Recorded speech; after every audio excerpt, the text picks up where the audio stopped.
If you are a fan of the strange, dark, and mysterious delivered in story format, then you have come to the right place because that is all we do.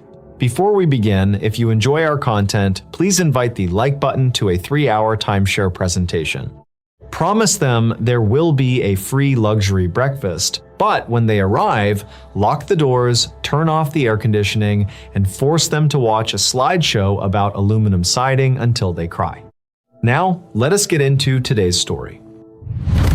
For a man who has spent his entire adult life building things, the laws of physics are not just guidelines. They are absolute, unbreakable rules. Gravity pulls downward, parallel lines never intersect, and an object cannot possibly occupy more space on the inside than its exterior dimensions allow. These are the fundamental truths of the universe. In the autumn of 2022, a 55-year-old man named Thomas Linwood was forced to watch every single one of those fundamental truths completely shatter. Thomas was a highly successful, retired structural engineer living in Chicago. For 30 years, he had designed the steel skeletons of massive corporate skyscrapers. He was a man of strict logic, mathematics, and reason. He had inherited this rigid worldview from his grandfather, Elias. Elias was a German immigrant who had fled Europe shortly after the end of the Second World War. Elias was a stern, incredibly practical man. He always told Thomas that the German people respected one thing above all else: absolute, brutal honesty. Elias hated fiction, he hated exaggeration, and he never told a lie. When Elias passed away peacefully at the age of 99, Thomas was tasked with cleaning out his grandfather's old estate.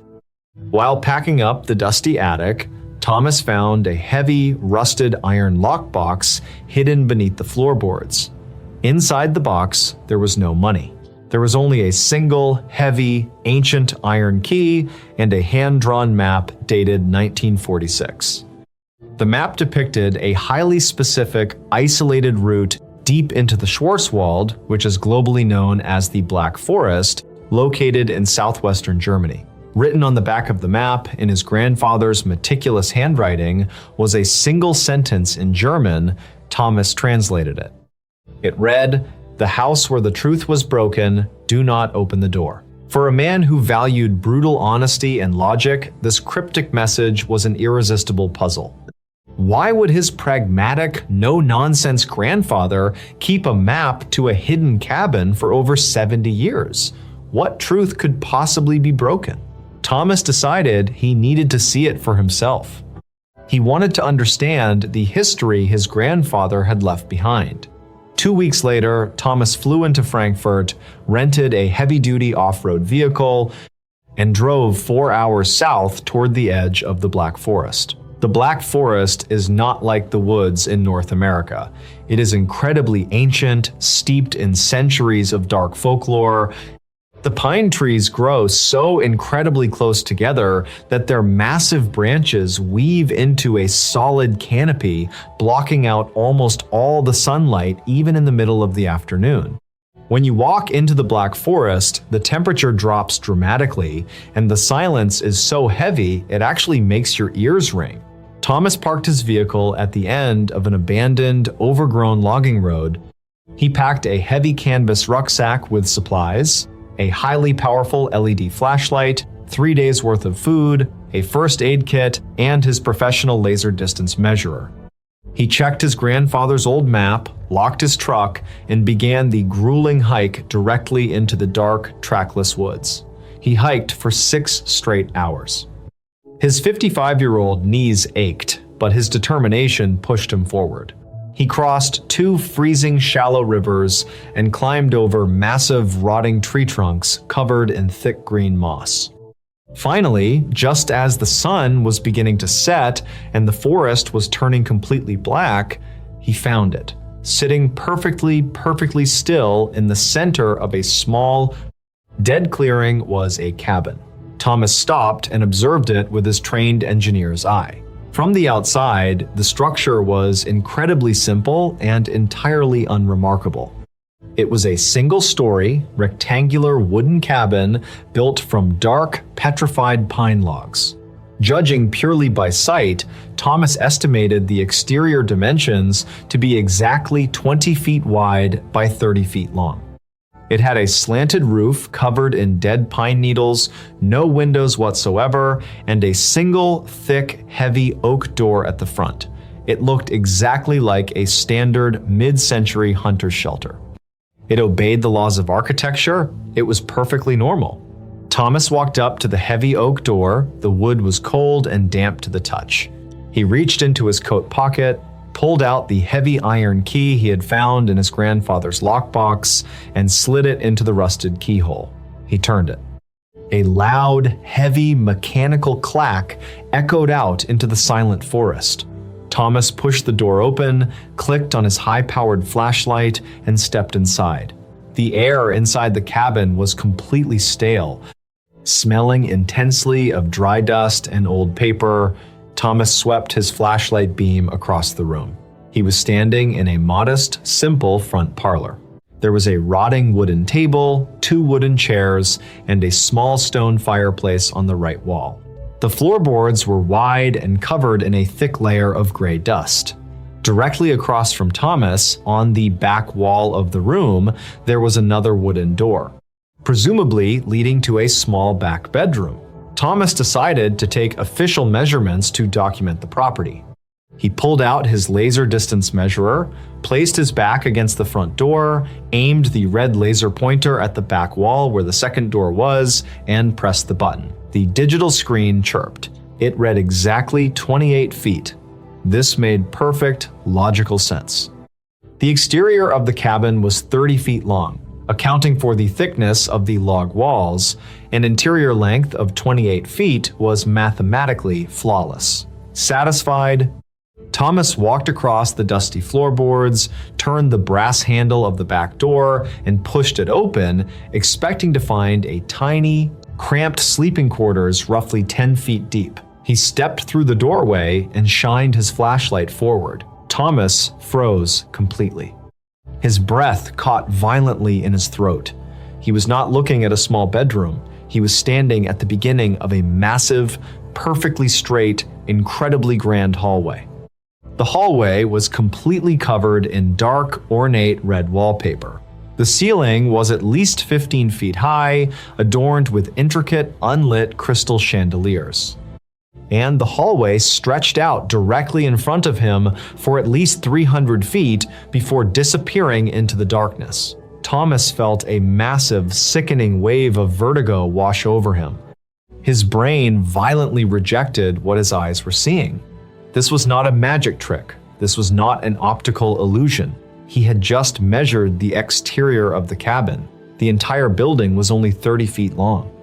It was physically, mathematically, and scientifically impossible for a 300-foot-long hallway to exist behind that door. It violated every single law of spatial reality. It defied logic. His heart began to pound a heavy, terrifying rhythm against his ribs. He instinctively took a step backward, wanting to retreat into the small, normal front parlor. But as his boot slid backward, the heavy wooden door behind him suddenly slammed completely shut with a violent, deafening bang. Thomas jumped, dropping his flashlight. He frantically scrambled in the dark, grabbed the metal cylinder, and turned the beam directly onto the door he had just come through. He grabbed the brass handle and pulled it with all his strength. It was completely locked. It would not budge a single millimeter. Panic, cold and sharp, began to seep into his mind. He was a rational man. Rational men do not panic. He forced himself to take a deep, shaky breath. He told himself there had to be a logical explanation. Perhaps the cabin was built against a hidden hillside, and the hallway was actually an underground bunker stretching deep into the earth. Yes, that had to be it. Determined to find the logical answer, Thomas turned around and began to walk slowly down the impossible 300-foot hallway. The sound of his heavy boots echoing off the red wallpaper sounded entirely wrong. The acoustics were muffled, as if the air itself was too thick. After walking for 5 minutes, he reached the end of the long corridor. There was a single, elegant mahogany door waiting for him. Thomas gripped the handle, turned it, and pushed the door open, stepping through. He expected to find a bunker command center. Instead, he stopped dead in his tracks, his eyes widening in pure, unadulterated horror. He was standing back in the dusty, rotting front parlor of the cabin. There was the rotting wooden table. There were the 2 chairs, there was the small stone fireplace, but something was terribly, fundamentally wrong. Thomas frantically shined his light around the room. He turned to look at the wall where the front door to the outside forest should have been. The door that he had originally unlocked with the iron key. The front door was completely gone. It was not just locked or boarded up. It had entirely ceased to exist. In its place was a solid, unbroken wall of dark pine logs. He was trapped inside a perfectly sealed wooden box. "No," Thomas whispered out loud, his voice trembling. "No! This is physically impossible. This cannot happen." He ran over to the solid log wall and ran his bare hands frantically over the rough wood, desperately searching for a seam, a hidden hinge, or a crack. There was absolutely nothing. It was solid, ancient timber. Thomas turned around and stared at the door on the back wall, the door that had previously led to the massive red hallway. He ran toward it, threw it open, and shined his flashlight inside. The 300-foot red hallway was gone.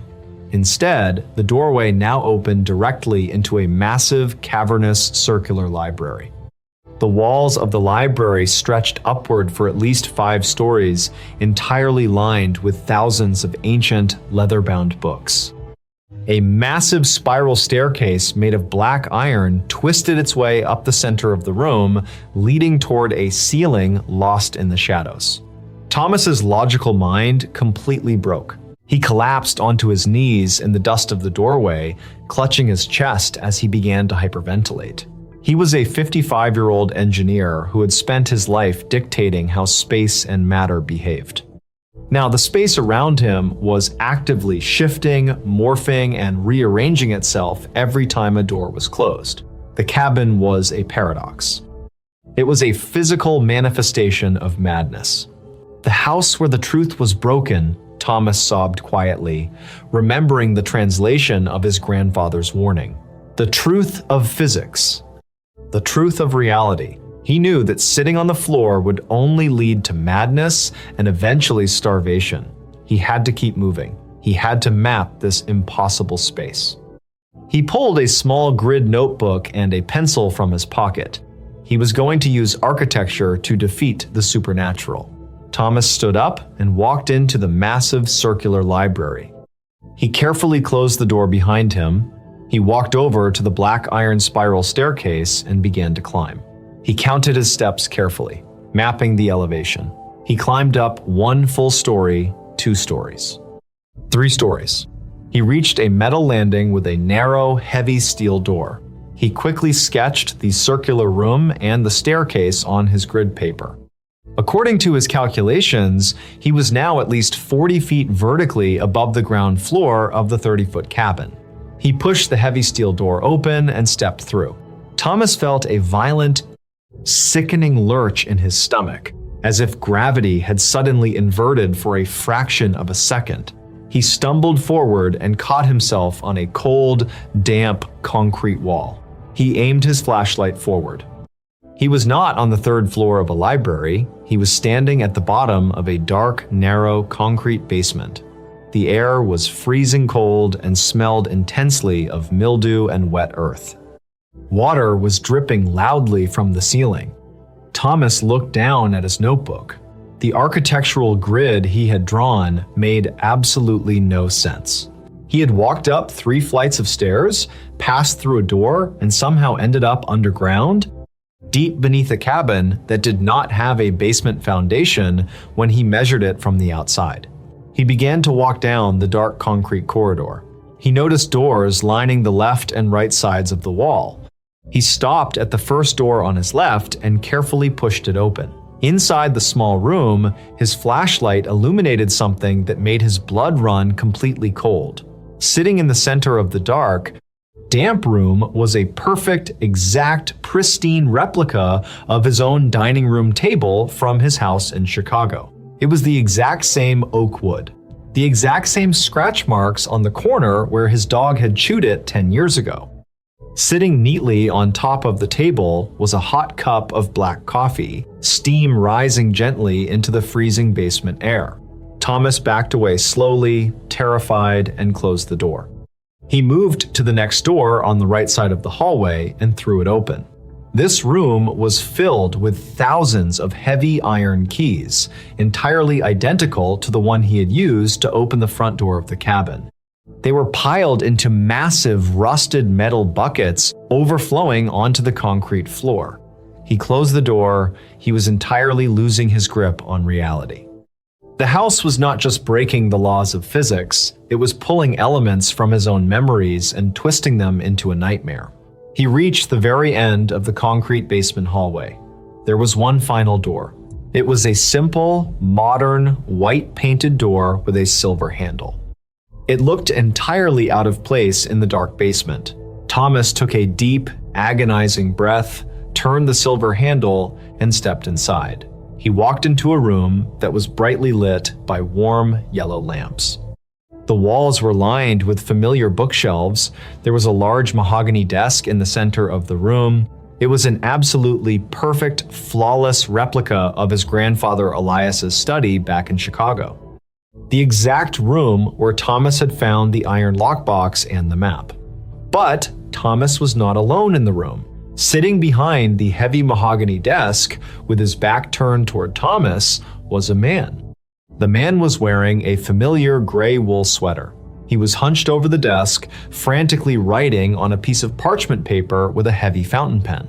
Thomas's hands shook violently. He slowly raised his flashlight, illuminating the back of the man's head. The man's hair was pure white, thinning at the crown. "Grandpa Elias?" Thomas whispered, his voice cracking with a mixture of terror and desperate hope. The figure sitting at the desk suddenly stopped writing. Slowly, agonizingly slowly, the figure turned the heavy wooden desk chair around to face Thomas. Thomas let out a loud, guttural scream of absolute, unadulterated horror. The man sitting in the chair was not his 99-year-old grandfather, Elias. The man sitting in the chair was Thomas. It was an older, completely emaciated, deeply terrifying version of himself. The older Thomas looked like he had been trapped in the room for 40 years. His face was deeply lined, pale, and covered in filth. His eyes were wide, bloodshot, and completely devoid of any remaining sanity. He looked exactly like a man who had spent decades trying to logically map a house that defied all logic, slowly going entirely insane in the process. The older, horrifying version of Thomas stared directly into Thomas's eyes, raised a trembling, incredibly dirty finger to his lips, and made a quiet, desperate shushing sound. Then, the older Thomas slowly raised his other hand. He was holding a rusted iron lockbox.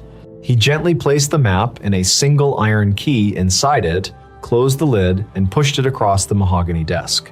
Thomas backed away, his mind entirely broken. He stumbled backward, tripping over his own boots. He spun around and saw a window on the wall behind him, a window that had not been there a second ago. Through the glass, he could see the dark, familiar pine trees of the Black Forest. Driven by pure, primal survival instinct, Thomas did not look for a door. He picked up a heavy brass desk lamp, swung it with all of his remaining strength, and completely shattered the glass window.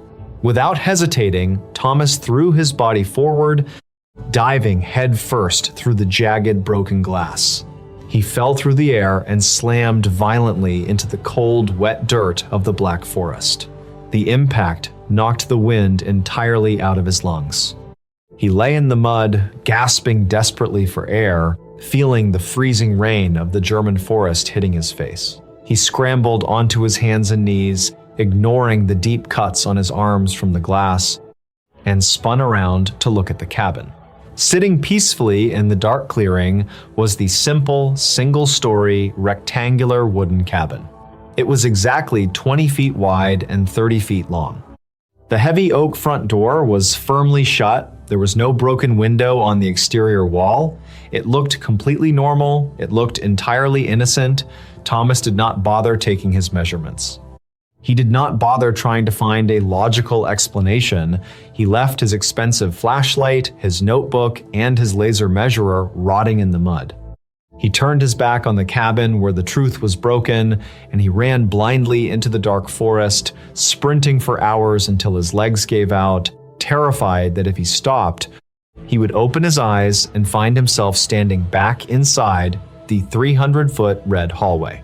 Thank you so much for reading today's story. If you enjoyed it, please consider sharing it as we tell new, strange, dark, and mysterious stories multiple times a week. If you are a fan of the strange, dark, and mysterious delivered in story format, then you have come to the right place because that is all we do. Before we begin, if you enjoy our content, please ask the like button to pose for a beautiful professional portrait photo, but right when they smile, throw a heavy bucket of freezing cold mud directly at their camera lens and run away laughing into the woods. Now, let us get into today's story. To fully grasp the sheer isolation of this story, you have to understand the geography of the Pacific Northwest in the United States. Specifically, the Olympic National Park in the state of Washington. This is not a standard manicured city park with paved walking paths and hot dog stands. It is nearly 1 million acres of completely untamed, incredibly dense, temperate rainforest. The trees there are ancient, some towering well over 200 feet into the air. The underbrush is so incredibly thick with massive ferns and thorny bushes that walking off the marked trail can mean disappearing entirely. Because it rains constantly, the forest floor is essentially a giant quiet sponge made of thick green moss. It absorbs all sound. If you scream out there, your voice does not carry. The fog rolls in so heavily that on certain days, you cannot see your own hands extended in front of your face. It is beautiful, but it is also completely unforgiving. In October of 2019, a 26-year-old man named Marcus Vance was living in an apartment in downtown Seattle. Marcus was not an outdoorsman by trade, but he was an incredibly passionate and talented amateur wildlife photographer. He lived and breathed photography. Over the past 5 years, he had spent nearly $10,000 accumulating top-of-the-line professional camera gear. He owned a heavy, weather-sealed digital camera body, incredibly expensive telephoto lenses for capturing animals from a massive distance, and a highly durable carbon fiber tripod. Marcus specifically loved the moody, dark aesthetic. He loved taking pictures of heavy fog, rainstorms, and dark, overgrown forests. His dream was to capture a perfectly clear photograph of the elusive Roosevelt Elk, massive animals that roam through the thickest parts of the Washington forests during the autumn months. On Friday, October 12th, Marcus finished his shift at a local coffee shop, went home, and packed his gear. He had planned a 3-day solo hiking and photography trip deep into the Olympic National Park. He packed a large, dark green, 60-liter hiking backpack.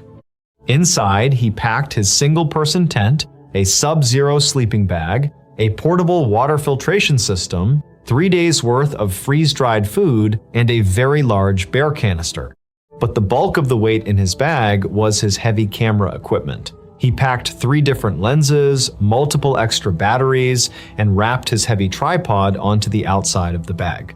He told his roommate he was hiking the Whispering Pines Loop, a very remote, extremely rugged 12-mile trail that saw very little foot traffic that late in the year. He promised to be back in Seattle by Sunday evening. Marcus woke up the next morning at 4 o'clock, drank a large cup of black coffee, and drove 2 hours out of the city toward the dense wilderness. He arrived at the gravel parking lot of the Whispering Pines trailhead at exactly 6:15 in the morning. The sun had not yet risen. The air temperature was 45 degrees, and a very thick, heavy, cold gray mist was hanging low to the ground. There were absolutely no other cars in the parking lot. He was completely alone. Marcus strapped his heavy boots on, hoisted the massive backpack onto his shoulders, locked his car doors, and walked past the wooden trail marker, disappearing into the dark, silent tree line. For the first 4 hours, the hike was completely uneventful and incredibly scenic. Marcus was in his element. The silence of the deep forest was intoxicating. The trail was narrow, essentially just a thin strip of compressed dirt winding its way through giant, moss-covered redwood and cedar trees. Every 30 minutes or so, Marcus would stop, unclip his heavy tripod, mount his camera, and take a series of long exposure photographs of the swirling mist catching the very faint morning light filtering through the massive canopy above him. He was having a fantastic time.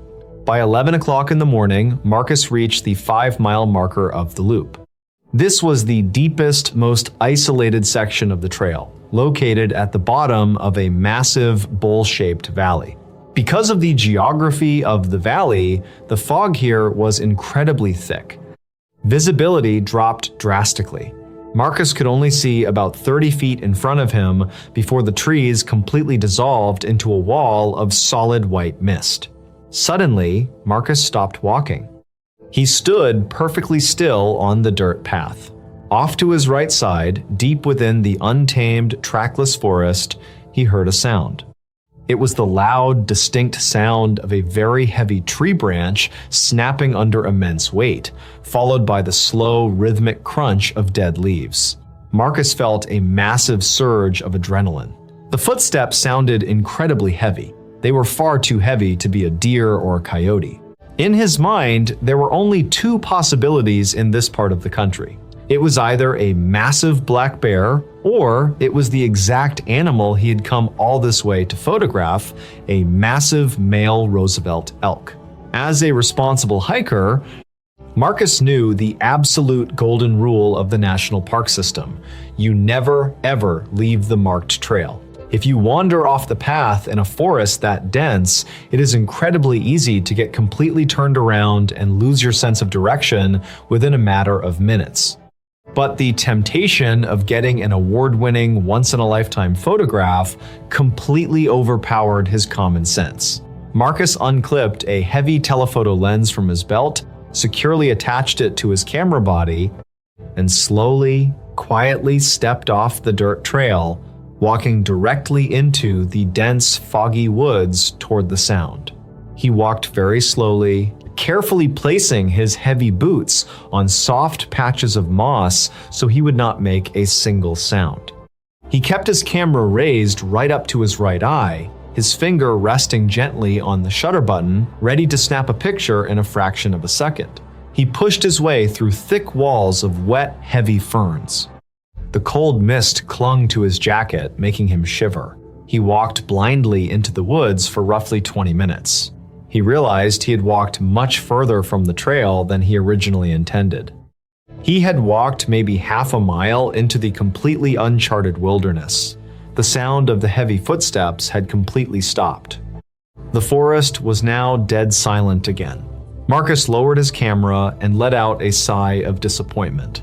He assumed the animal had caught his scent and quietly slipped away into the fog. He turned around to head back to the main trail, but as he turned, he noticed that the incredibly dense cluster of trees in front of him suddenly broke apart. He pushed through one final barrier of tall, thorny bushes and stumbled out into a massive, perfectly circular clearing in the middle of the forest.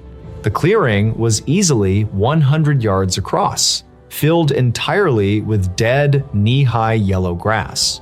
But Marcus was not looking at the grass. He was staring in absolute shock at the very center of the clearing. Sitting there, completely isolated from the rest of the world, was a massive, incredibly old, completely ruined wooden structure. It looked like an old logging cabin or a firewatch house that had been built well over 100 years ago and simply abandoned to rot. The wooden planks were completely black from decades of heavy, relentless rain. The roof had partially caved in, pointing jagged, broken pieces of wood up toward the gray sky. The front porch was sagging heavily into the mud. There were no doors and no glass in the windows. It was just a hollow, dark, terrifying shell of a building. For a photographer whose entire artistic brand revolved around dark, moody, and scary environments, stumbling across an unmarked, ruined cabin in a foggy clearing was like striking absolute gold. Marcus completely forgot about the elk. He completely forgot about getting back to the trail. He walked slowly out into the dead grass, stopping exactly 50 yards away from the front porch of the ruined house. He took his heavy backpack off and dropped it into the wet grass. He extended the 3 long legs of his carbon fiber tripod, planted them firmly into the mud, and mounted his camera. Because the fog was so thick and the sky was so dark, there was very little natural light. To get a perfectly crisp, highly detailed photograph, Marcus had to use very specific manual settings. He set his camera lens to a very wide aperture to let in as much light as possible. He set his film speed to a highly sensitive setting, and finally, he set his shutter speed to exactly 3 full seconds. This meant that when he pressed the button, the mechanical shutter inside the camera would stay wide open for 3 whole seconds, gathering all the available light before closing and creating the final image. During those 3 seconds, the camera could not be moved even a millimeter, or the entire picture would blur. Marcus leaned down, looked through the small glass viewfinder, framed the dark, open front doorway of the ruined cabin perfectly in the center of the shot, and gently pressed the shutter button. Click. Marcus stood perfectly still in the dead silence of the clearing, counting in his head. 1, 2, 3. The shutter clicked, closed. The mechanical processing light on the back of the camera blinked rapidly for a second, and then the full-color image popped up on the bright digital screen. Marcus smiled. The photograph was an absolute masterpiece. The heavy white fog swirling around the pitch-black rotting wood of the cabin looked terrifying and beautiful. He zoomed in slightly on the image, using the digital screen to check the sharpness of the wood grain. It was perfect. He decided he wanted a slightly closer, tighter shot of just the front porch and the dark, open doorway. He reached out, grabbed the heavy zoom ring on his lens, and twisted it, magnifying the image. He reframed the shot, locked the tripod tightly in place, and pressed the button a second time. Click. 1, 2, 3. The shutter closed. The new image popped up on the glowing digital screen. Marcus leaned in close to look at the new picture. But as his eyes scanned the digital image, his smile slowly vanished, replaced by a deep, confusing frown. He looked at the dark, open doorway of the cabin in the photograph. The darkness inside the house was pitch black, but standing right in the center of that darkness, barely visible through the heavy fog, there was a shape. Marcus pressed the digital magnifying button on the back of his camera, zooming the image in specifically on the doorway. It was not a piece of broken wood. It was not a trick of the shadows.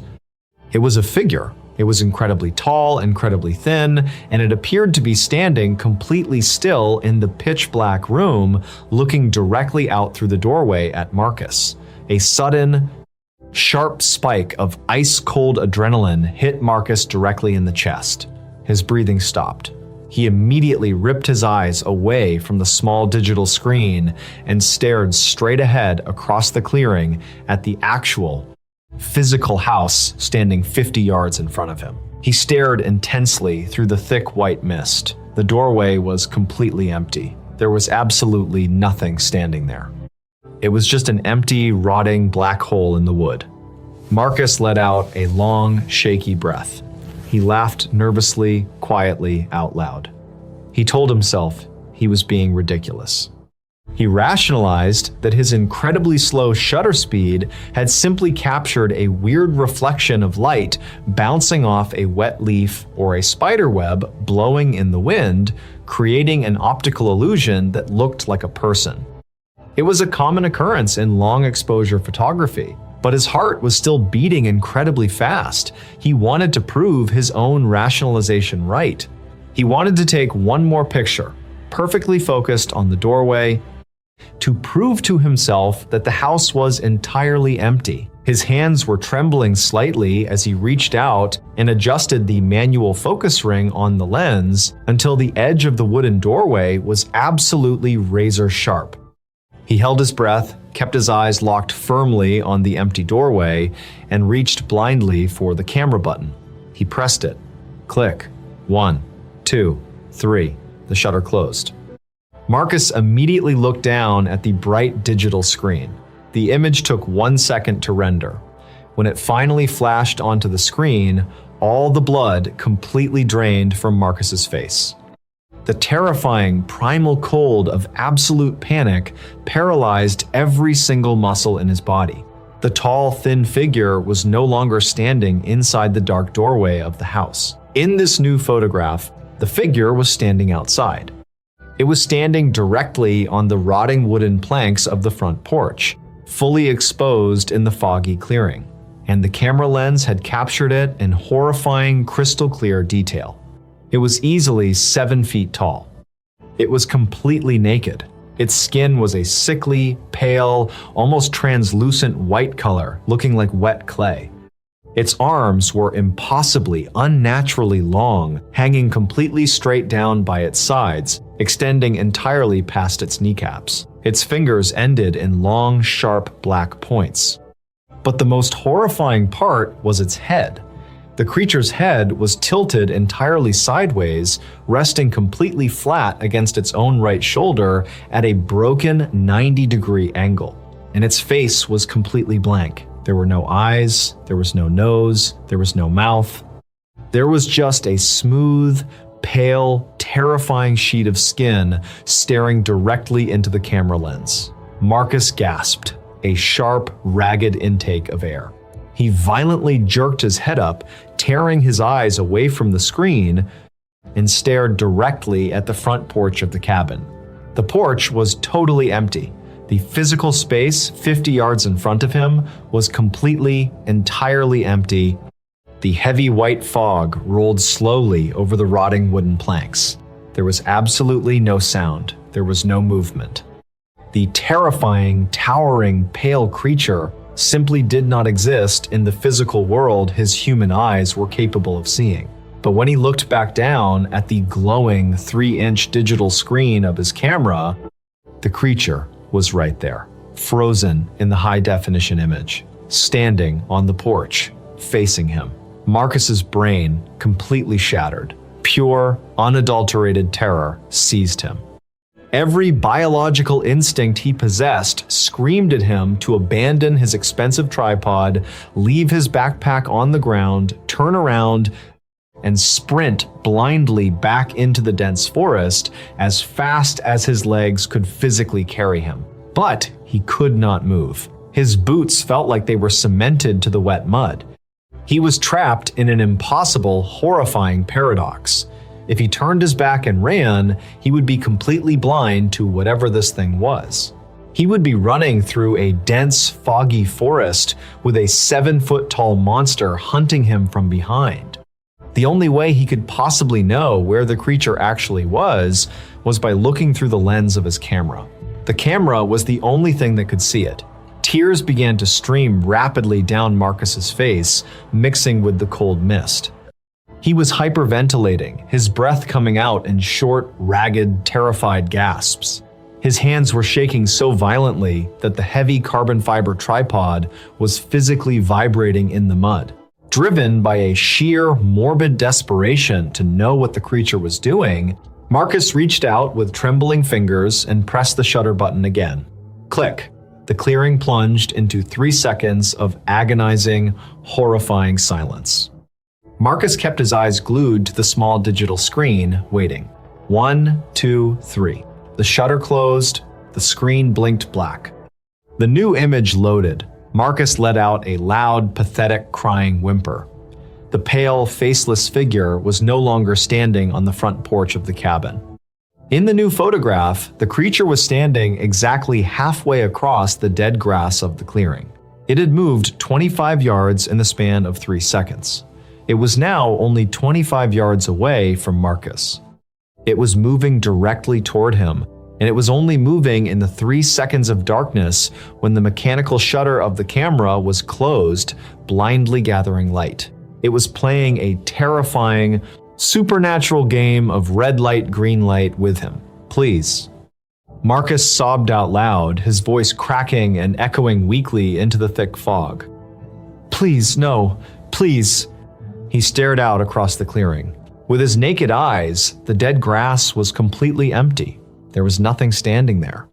But he knew, with absolute, terrifying certainty, that the invisible creature was standing exactly 25 yards in front of him, its broken head tilted sideways, staring at him. He could not run. It was too fast. If he closed the shutter again, it would move again. But the overwhelming terror of not knowing where it was forced him to act, he had to know if it was still coming. He gripped the camera body with both of his shaking hands, his knuckles turning entirely white. He pressed the button. Click. 1, 2, 3. The screen flashed. In the new image, the creature was only 10 feet away. It was horrifyingly close now. The camera captured the creature's incredibly long, pale arms reaching out toward the lens. The smooth, featureless face was taking up the majority of the frame. Marcus could see the sickening texture of its wet, pale skin. Marcus completely lost his mind. He screamed, a loud, guttural scream of absolute primal horror. He ripped his hands away from the camera, turned around, and began to run. But in his blind panic, his heavy hiking boot caught the extended leg of his tripod. He tripped violently forward, crashing heavily face first into the thick mud and dead grass. His incredibly expensive camera and tripod crashed to the ground right next to him. Marcus frantically scrambled onto his back, kicking his boots wildly in the mud, staring up at the empty, foggy air above him. He could not see anything. He could not hear anything. But he could feel an immense, freezing cold presence standing directly over him, casting a shadow that did not physically exist. He screamed and threw his arms over his face. 2 weeks later, on Sunday, October 28th, a highly specialized tracking team consisting of state troopers and search and rescue volunteers were pushing their way through an incredibly dense, unmarked section of the Olympic National Park. They were over 10 miles off the main trail grid. They had been searching relentlessly for 14 days. Marcus Vance had been officially reported missing by his roommate when he failed to return to Seattle. His car had been found abandoned at the Whispering Pines trailhead. The massive search operation had utilized helicopters with thermal imaging cameras, highly trained bloodhounds, and hundreds of volunteers walking in massive grid patterns. They had found absolutely nothing. Not a single footprint. Not a wrapper from his food. It was as if the dense forest had simply opened its jaws and swallowed him whole. But on the morning of the 14th day, one of the search volunteers pushed through a thick wall of thorny brush and stepped into a large, circular clearing filled with dead grass. The volunteer immediately stopped and blew his emergency whistle 3 times, signaling the rest of the team. Lying right in the center of the clearing, covered in 2 weeks' worth of dead leaves and mud, was a large, dark green hiking backpack. Lying directly next to the backpack was a heavily damaged carbon fiber tripod attached to a highly expensive digital camera. The gear had been knocked violently to the ground. The state troopers immediately secured the area. They searched the entire clearing, including an extremely old, ruined wooden cabin that sat rotting at the far end of the grass. They found absolutely no trace of Marcus. There was no blood, no torn clothing, no sign of an animal attack. He had simply vanished from the spot where his camera fell.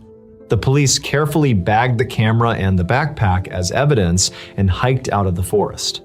The camera was taken directly to the state police headquarters, where a forensic digital technician carefully cleaned the mud off the camera body, removed the memory card, and plugged it directly into an evidence computer. The police were incredibly hopeful.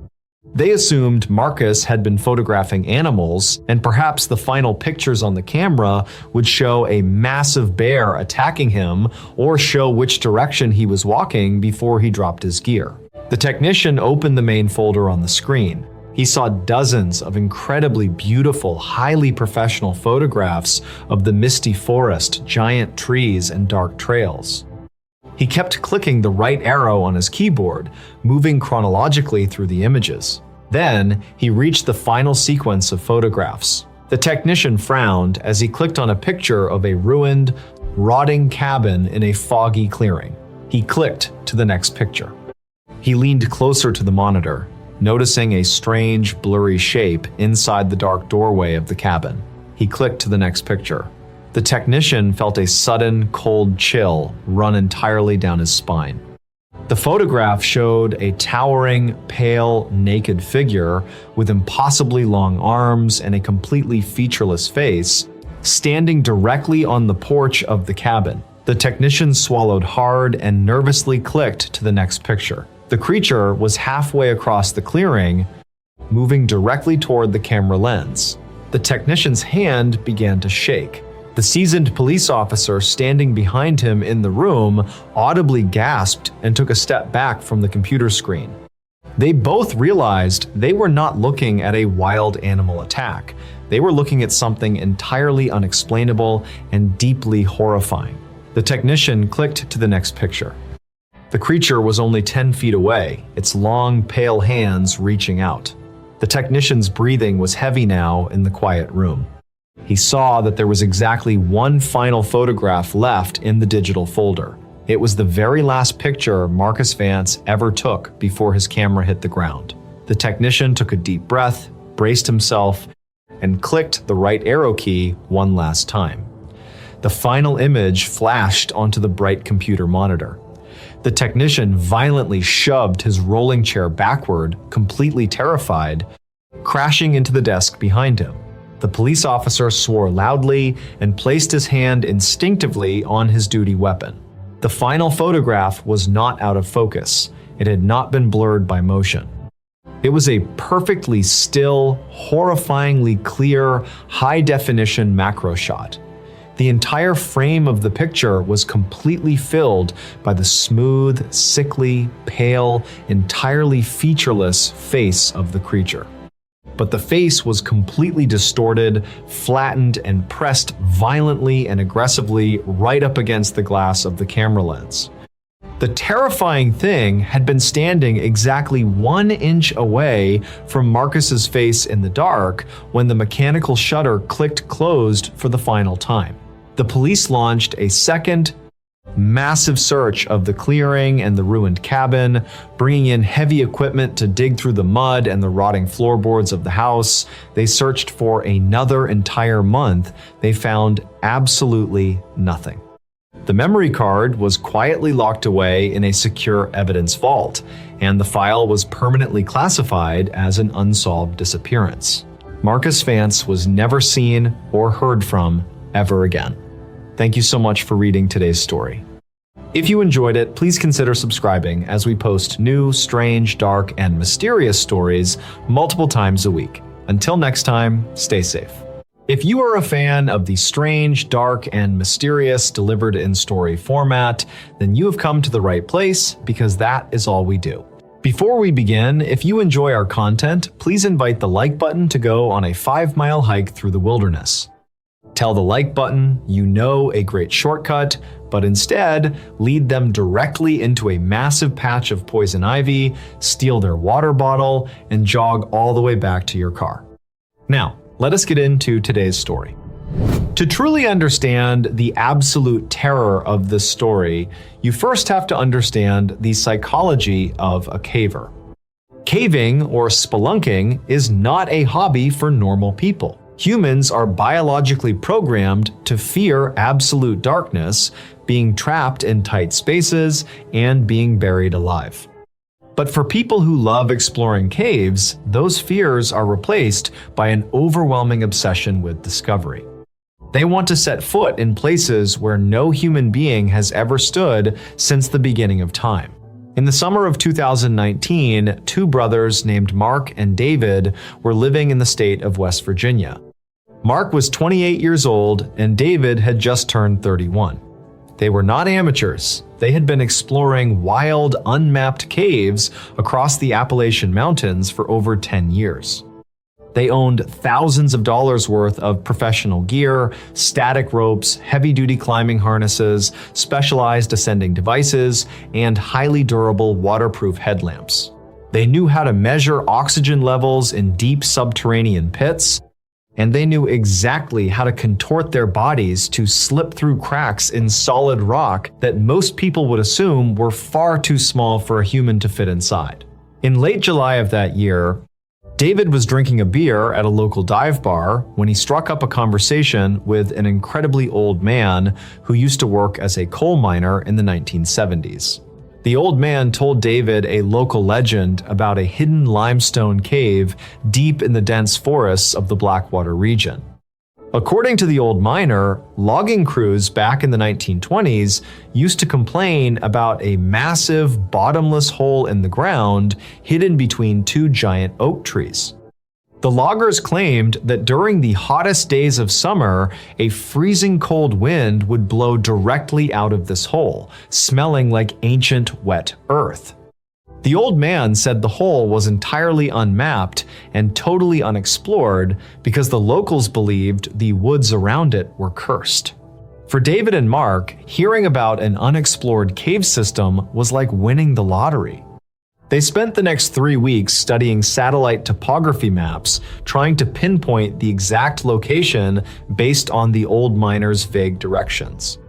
Finally, on the morning of August 14, 2019, they packed their heavy gear bags, loaded up their truck, and drove 3 hours into the deepest, most isolated part of the West Virginia wilderness. They parked their truck on the side of a dirt logging road and hiked for 4 hours straight into the dense, untamed forest. The weather was absolutely brutal. It was 95 degrees outside with 90% humidity. The air was thick and suffocating. But right around 2 o'clock in the afternoon, Mark stopped walking and raised his hand. He could feel it. A steady, unnatural breeze brushing against his sweating face. It was freezing cold. They followed the cold air for another 200 yards until they found it. Hidden behind a massive wall of thick green briars, sitting perfectly flush with the forest floor, was a jagged black hole in the earth. It was roughly 6 feet wide and shaped like a jagged oval. Standing next to the hole, the temperature dropped instantly from 95 degrees down to 55 degrees. The cave was literally breathing cold air out into the forest. The brothers were ecstatic. They spent the next hour preparing their gear. They found a massive, deeply rooted oak tree near the entrance and tied off their heavy, static climbing ropes, double and triple checking their anchor knots. They strapped on their climbing harnesses, locked their carabiners, put on their heavy plastic helmets, and clicked on their incredibly bright primary headlamps. David went first. He stepped backward over the edge of the dark hole, letting his weight settle onto his harness, and began to rappel slowly down into the pitch-black abyss. Mark followed right behind him. The initial drop was entirely vertical. They rappelled straight down for 85 feet, their headlamps cutting through the absolute darkness, illuminating millions of years of water carving through solid limestone. When their boots finally touched the solid floor of the cave, they unclipped from their ropes and looked around. They were standing in an absolutely massive underground chamber. The ceiling was at least 40 feet high, covered in thousands of long, sharp stalactites that dripped freezing water onto the floor. The silence was deafening. There is no quiet on the surface of the earth that compares to the absolute crushing silence of a deep cave. For the first 4 hours, the exploration was a dream come true. The brothers mapped 3 entirely new chambers, taking photographs of massive, glittering crystal formations that had never been seen by human eyes. They were having the time of their lives. Around 6:30 in the evening, they reached the very back of the 3rd chamber. The massive room tapered down into a solid wall of gray limestone. But right at the bottom of the wall, where the rock met the mud floor, there was a horizontal crack. In the caving community, this type of passage is known as a belly crawl or a pancake squeeze. It was a horizontal tunnel, perfectly parallel to the ground, but it was incredibly low. The ceiling of the tunnel was only 14 inches above the floor. To get through it, a caver has to lie completely flat on their stomach, push their gear ahead of them, and drag themselves forward using only their toes and their elbows. David shined his extremely powerful flashlight into the tiny crack. The beam of light traveled for what looked like 100 feet before disappearing around a slight curve. "I feel a massive draft coming through this squeeze," David told his brother. "That means there is a huge room on the other side. I am going in." Mark agreed. David unbuckled his heavy gear bag, took off his plastic helmet so his head would fit, and pushed the bag and the helmet into the crack in the rock. Then, David lay flat on his stomach in the wet mud, turned his head sideways so his nose was resting against the dirt, and began to inch his way into the tiny, claustrophobic tunnel. Mark waited 5 minutes to give his brother some distance, then he took off his own helmet, laid down in the freezing mud, and crawled into the crack right behind him. Instantly, the psychological weight of the situation became terrifying. Mark had millions of tons of solid rock resting just half an inch above his back. If he took a deep breath, his chest would expand, and his back would literally scrape against the stone ceiling. He had to take shallow, controlled breaths to avoid getting wedged.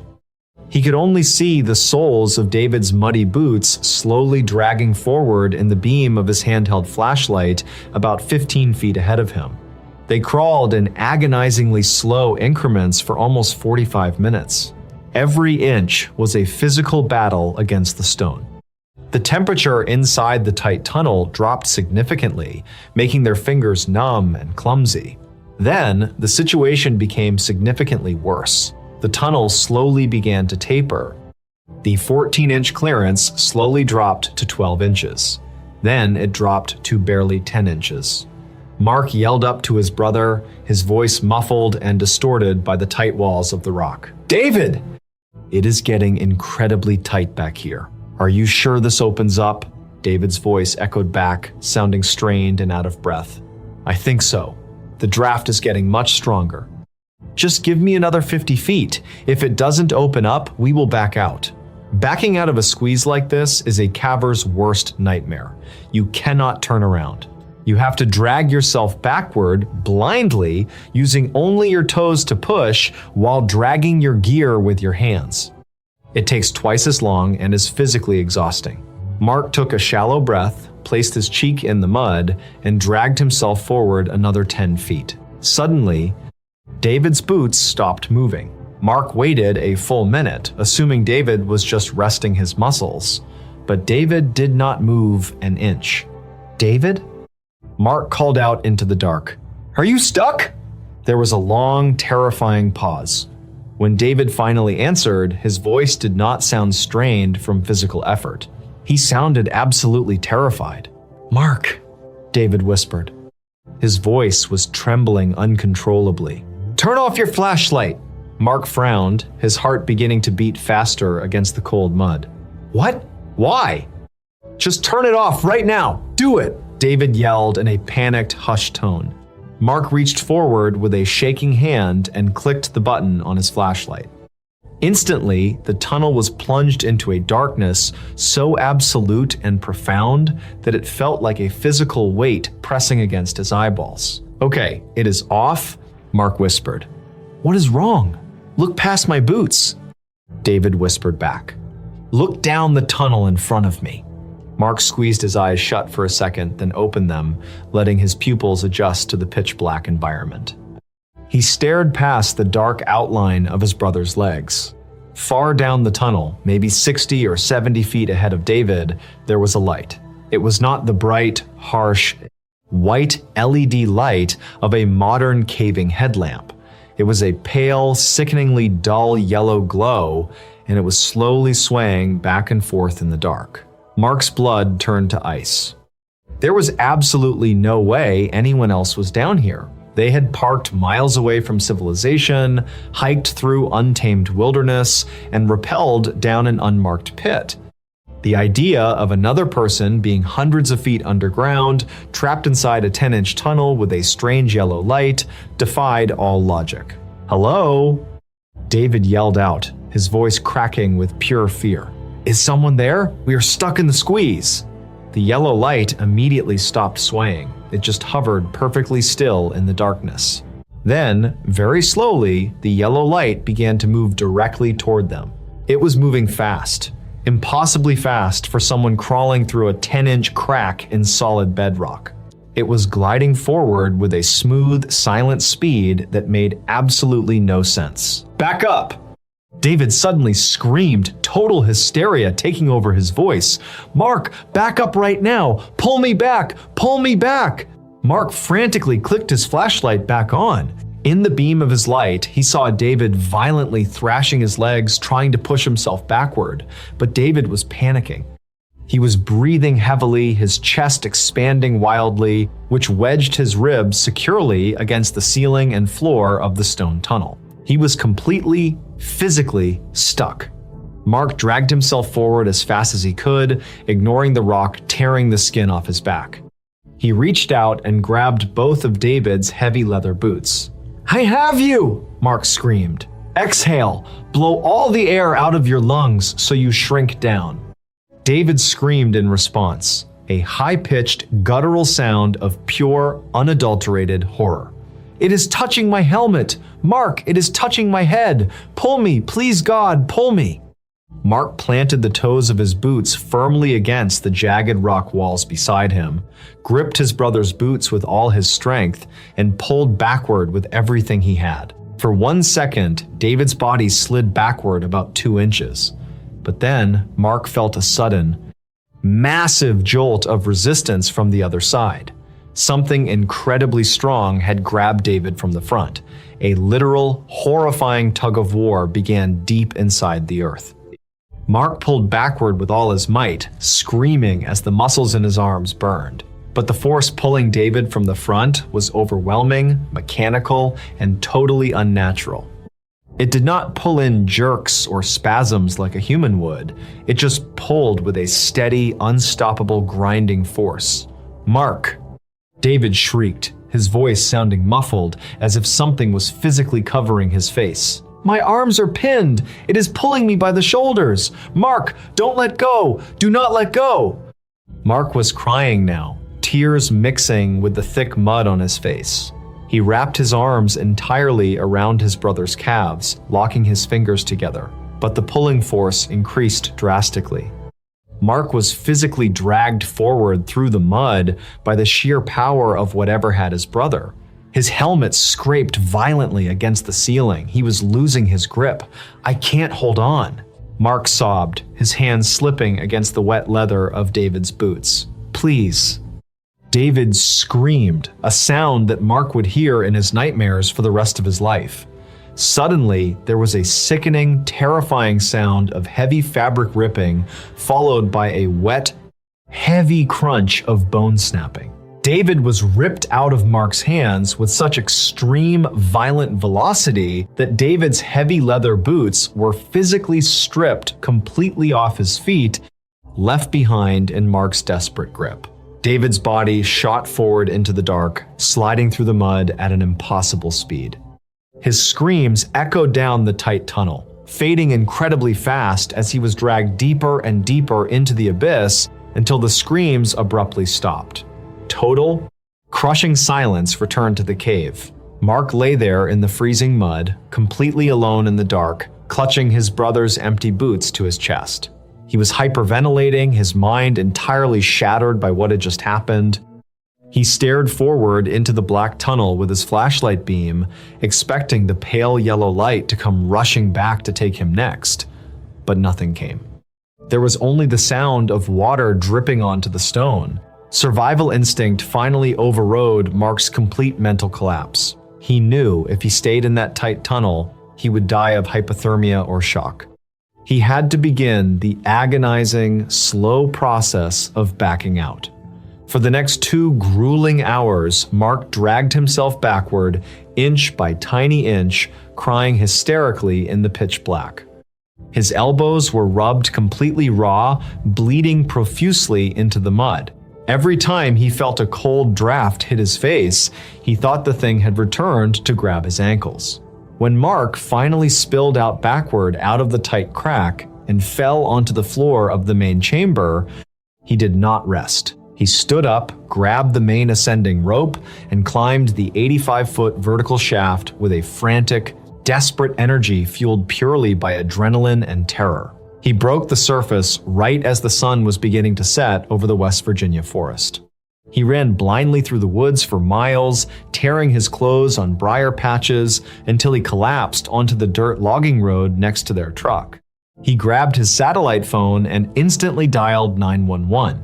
Because 2 experienced cavers were involved in a life-or-death emergency, the state dispatched a massive, highly specialized cave rescue task force.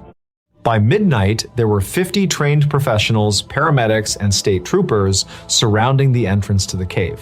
A team of 4 elite, extremely slender cave rescue divers descended into the hole. They brought high-powered lights, communication cables, and heavy-duty rock drills.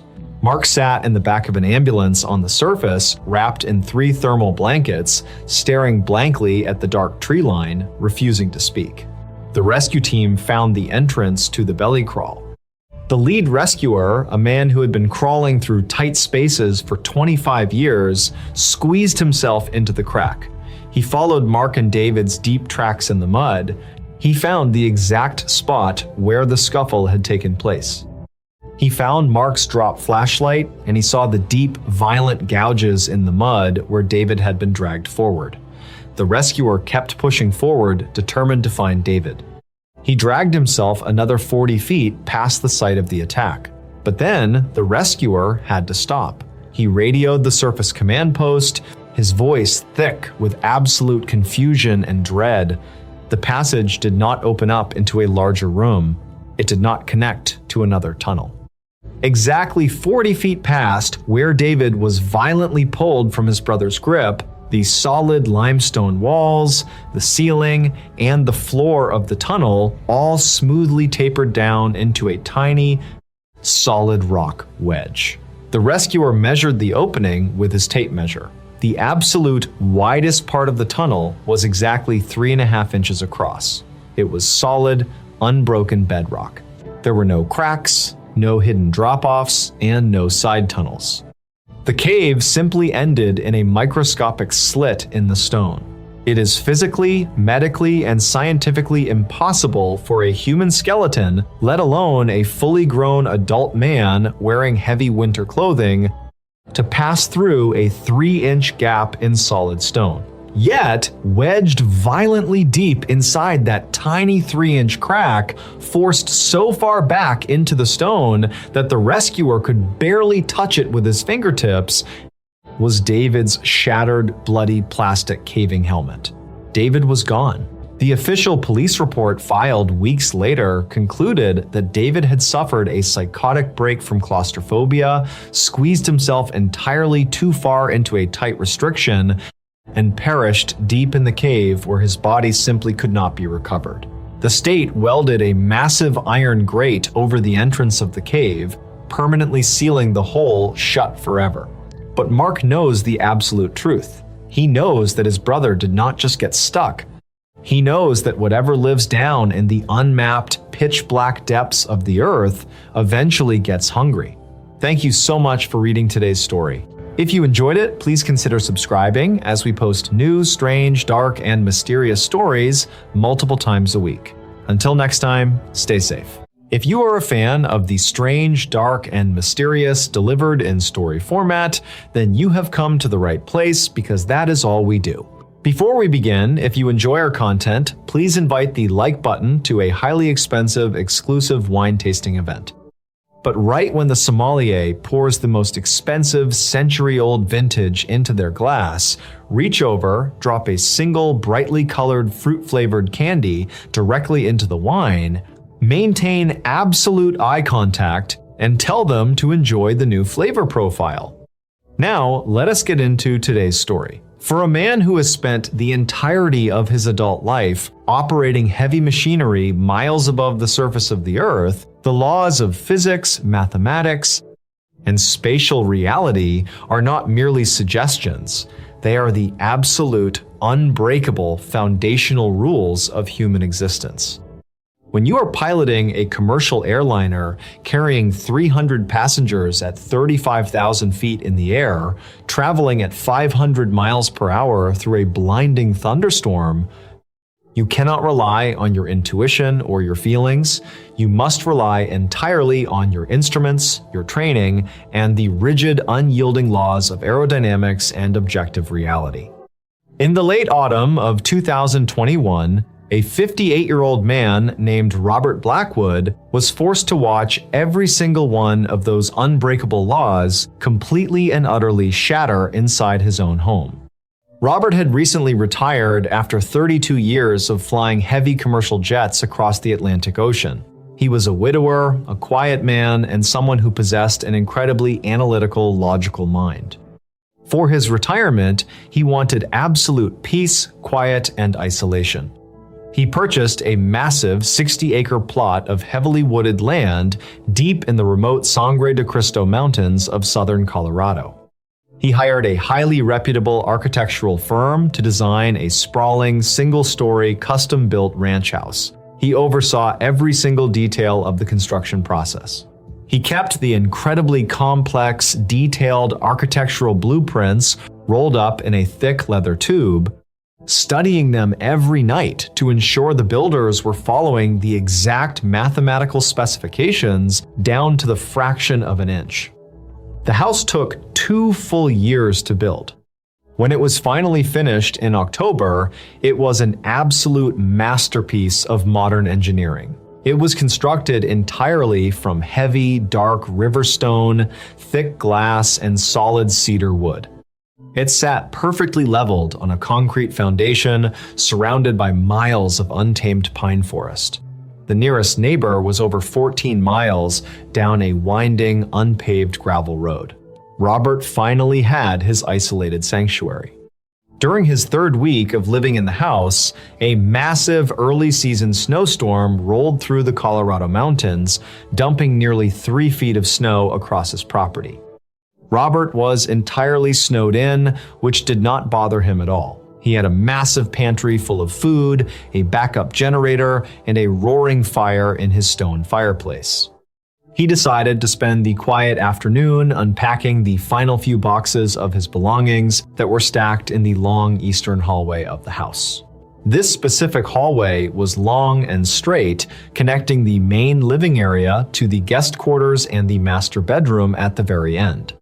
As Robert was breaking down empty cardboard boxes, he paused and looked down the length of the hallway. His analytical, pilot-trained brain noticed something that immediately bothered him.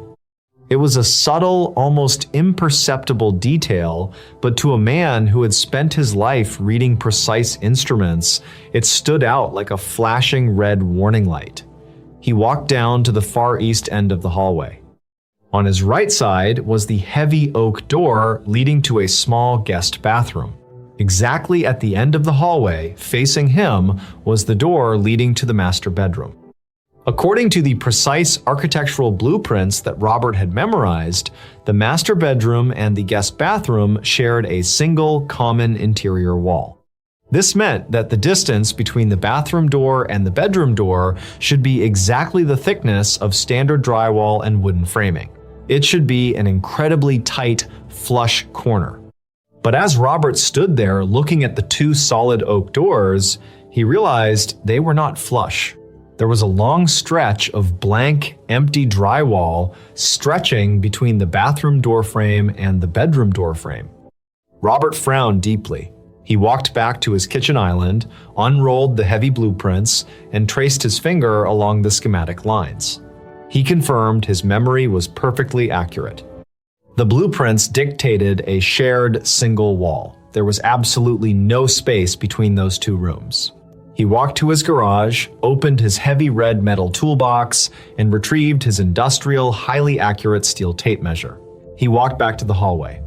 He placed the metal lip of the tape measure against the edge of the bathroom door frame and pulled the steel ribbon tightly across the blank drywall until it touched the bedroom door frame. He looked down at the bright yellow metal tape. The measurement read exactly 12 feet. There was a 12-foot stretch of solid empty walls separating the two rooms. A space that absolutely did not exist on the official blueprints. Robert was a man of extreme logic. He immediately assumed the construction crew had simply made a framing error, perhaps altering the layout slightly without informing him. He walked into the guest bathroom, pressed his tape measure against the interior wall, and measured the precise depth of the room. He then walked into the master bedroom, pressed his tape measure against its interior wall, and measured the precise depth of that room. He pulled a small notepad and a pen from his shirt pocket and did the rudimentary mathematics. He subtracted the interior depths of the two rooms from the total exterior length of that specific wing of the house. When he looked at the final number on his notepad, a cold, unsettling chill ran entirely down his spine. The math did not add up. If the bathroom was 10 feet deep and the bedroom was 20 feet deep and the total exterior length of the house was exactly 30 feet, there should be zero space left over. But his physical measurement in the hallway proved there was a 12-foot gap. According to the unyielding laws of mathematics and physical space, there was a massive, completely enclosed, completely hidden void measuring 12 feet wide, sealed entirely behind the drywall. Robert knocked his knuckles against the blank wall in the hallway. Instead of a dull, solid thud, the sound echoed loudly. It was completely hollow. Driven by an intense, burning need for logical resolution, Robert marched back to his garage and grabbed a heavy-duty serrated drywall saw and a massive high-powered tactical flashlight. He returned to the hallway, placed the sharp metal teeth of the saw directly against the center of the blank drywall, and began to cut violently through the plaster. White dust poured onto his pristine hardwood floors. Within 10 minutes, he had managed to cut a jagged, square hole large enough for a grown man to step through. The space beyond the drywall was completely, absolutely pitch black. Robert clicked the heavy button on the back of his tactical flashlight. A blindingly bright, concentrated beam of white LED light pierced into the darkness. He expected to find a dark, dusty, unfinished crawl space filled with tangled electrical wires, copper plumbing pipes, and pink fiberglass insulation. Instead, the beam of his flashlight illuminated something that caused his breath to catch painfully in his throat.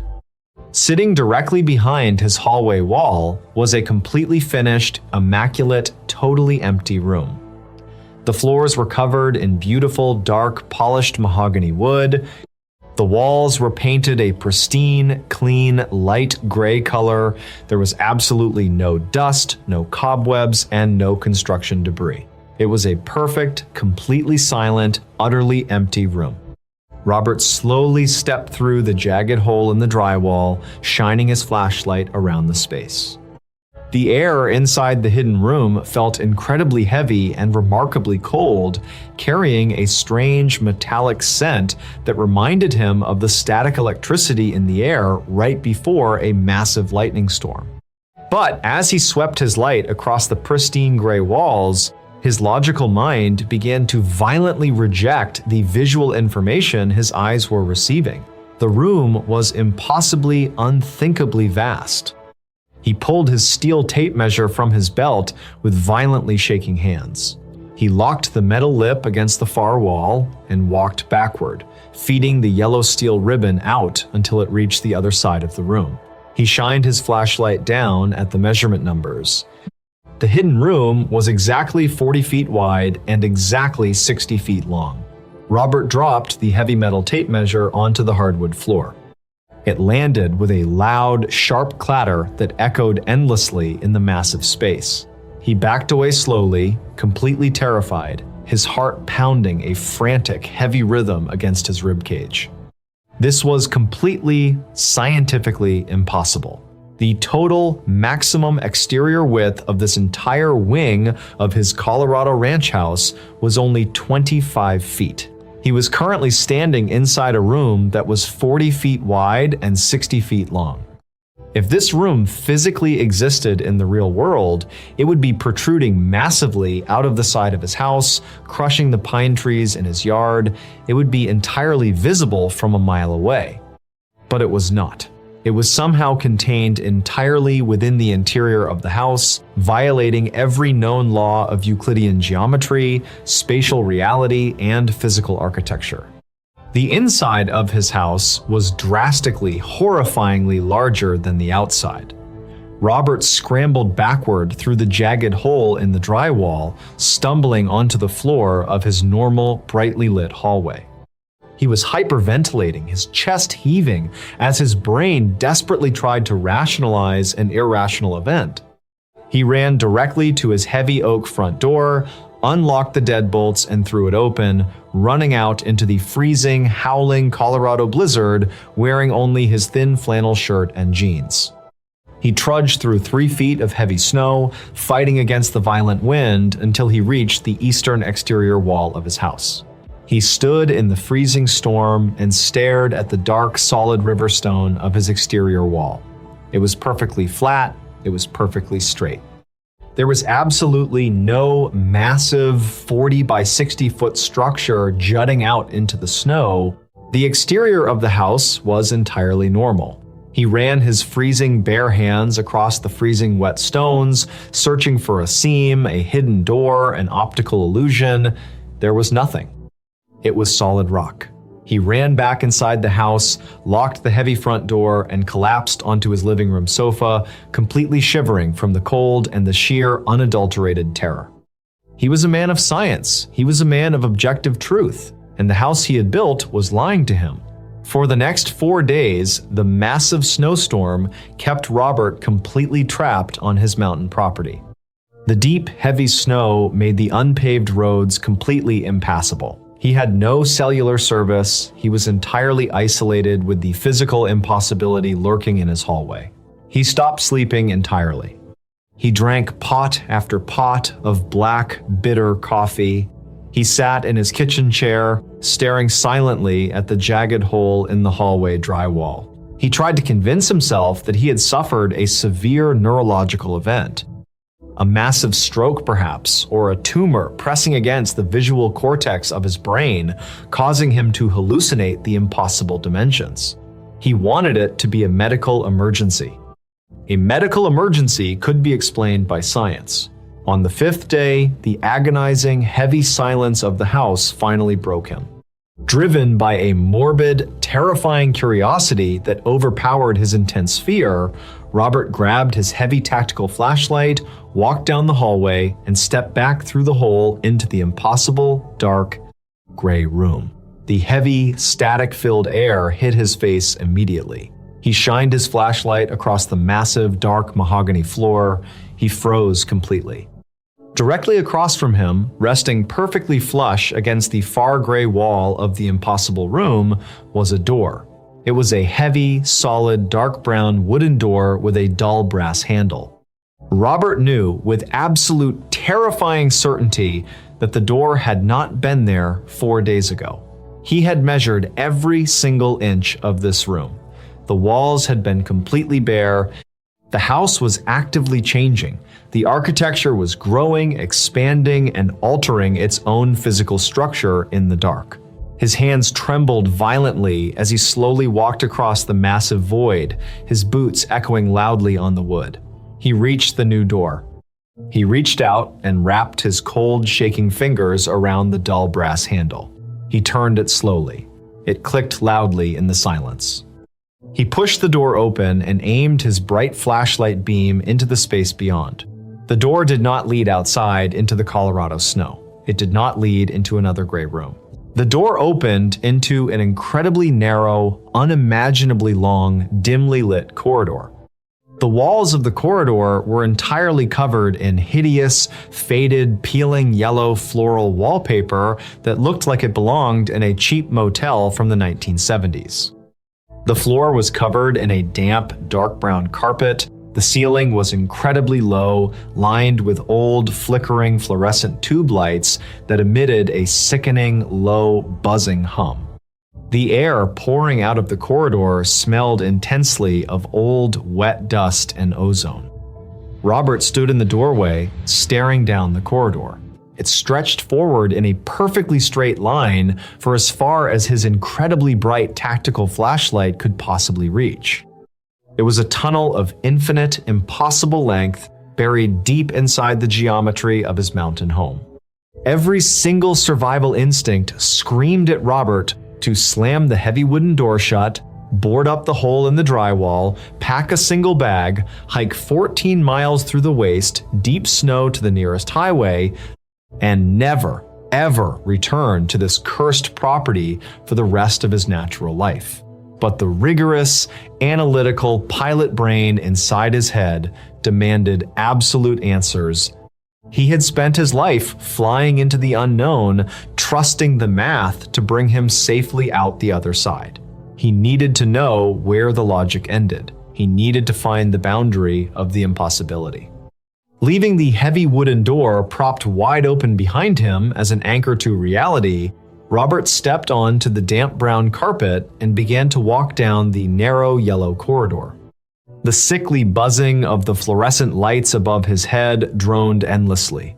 He walked at a steady, measured pace. He counted his steps. 100 steps, 500 steps, 1,000 steps. According to his precise step count and average stride length, he had walked over half a mile in a perfectly straight line. He should have walked entirely through his house, entirely across his expansive front yard, and deep into the heavily wooded pine forest beyond his property line. Yet, he was still surrounded entirely by peeling yellow wallpaper and damp brown carpet. The physical space around him had detached completely from the geography of the earth. After what felt like a full hour of relentless walking, the corridor finally abruptly ended. Sitting flush against the dead end of the yellow hallway was a door. But this was not a normal residential door. It was an incredibly heavy, heavily reinforced, solid steel security door. It was painted a dull, industrial gray, covered in heavy metal rivets. In the center of the door was a small, thick, reinforced glass observation window. Robert recognized the door instantly. It sent a massive, terrifying shockwave of cold adrenaline directly into his heart. It was the exact, identical make and model of a commercial airliner cockpit door. The exact same door he had sat securely behind for over 3 decades of his life. His breathing became shallow and incredibly rapid. His hands were shaking so severely he nearly dropped his heavy tactical flashlight. The impossible house was not just breaking the laws of physics anymore, it was actively digging deep into his own personal history, pulling elements from his memory and weaving them into its twisted, supernatural architecture. He walked slowly up to the heavy steel door. He leaned forward and peered through the small, thick, reinforced glass window. He expected to see the familiar layout of an airplane cockpit, the glowing instrument panels, the steering yokes, the radar screens. Instead, he saw absolute, pure, blinding white light. He reached out and grabbed the heavy steel locking lever of the cockpit door. He pulled it downward with all of his remaining strength. The heavy internal locking mechanisms clanked loudly. He pushed his shoulder against the incredibly heavy steel door and forced it open. The very second the seal of the door was broken, the universe completely and utterly shattered. Robert was instantly, violently hit by an unimaginably powerful, freezing, roaring wall of sheer kinetic force.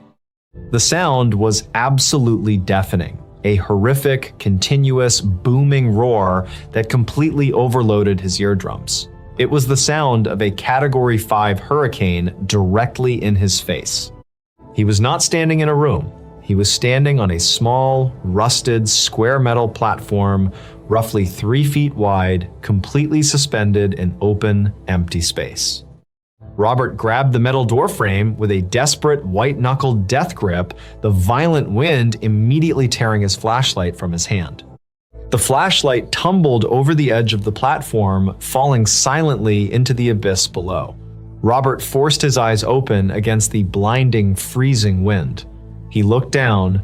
He was looking down at the surface of the earth from an altitude of at least 35,000 feet. He could see the massive, curved blue expanse of the ocean far below, partially obscured by massive, swirling white weather systems. Thin, wispy cirrus clouds were rushing past his metal platform at hundreds of miles per hour. When he looked up, the sky was not blue. It was a terrifying, deep, thin, dark violet color, fading rapidly into the absolute black vacuum of space.